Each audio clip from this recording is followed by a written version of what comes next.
رب تبارک و تعالیٰ نے ارشاد فرمایا ان کو بھی بیان کر دیں، اگر اسلام قبول کر لیں تو فابیا، دین کو قبول کر لیں تو فابیا، اور اگر دین کو قبول نہ کریں تو یہ رستہ ان کے لیے اچھا نہیں ہے۔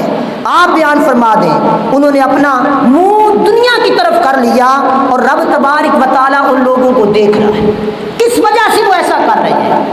تو آج کا جو پرفتن دور ہے اس کے اندر بھی یہود و نصارہ اول دن سے لے کر آج تک ان کی کوششیں اور کاوشیں یہی ہیں کہ دین اسلام کو ختم کیا جائے، دین اسلام کو مٹایا جائے۔ وہ ان لوگوں نے حضرت بلال کے گلے میں مونج کی رسی ڈال کر گلیوں میں گھسیٹا، صحابہ کرام پر طنز کیے، ان کو تنگ کیا، ان کو مکہ کی وادی چھوڑنے پر مجبور کر دیا کیونکہ پاور میں تھے۔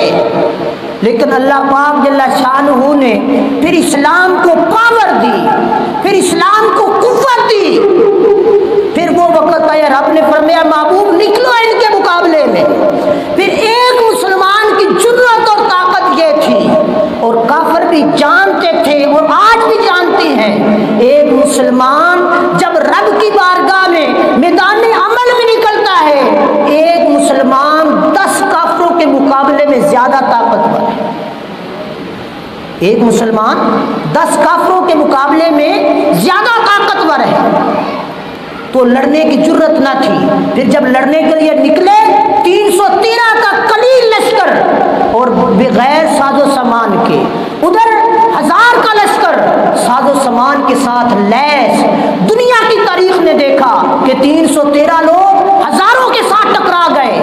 رب وحدہ لا شریک نے فتح سے ہمکنار کر کے دنیا انسانیت کو بتا دیا دنیا والوں یہ دین سچا ہے، اور اس دین کے ساتھ رب کی نصرت شامل ہے، رب کی مدد شامل ہے۔ اس دین کے پیروکار بن جاؤ تاکہ تمہاری دنیا اور آخرت بہتر ہو جائے۔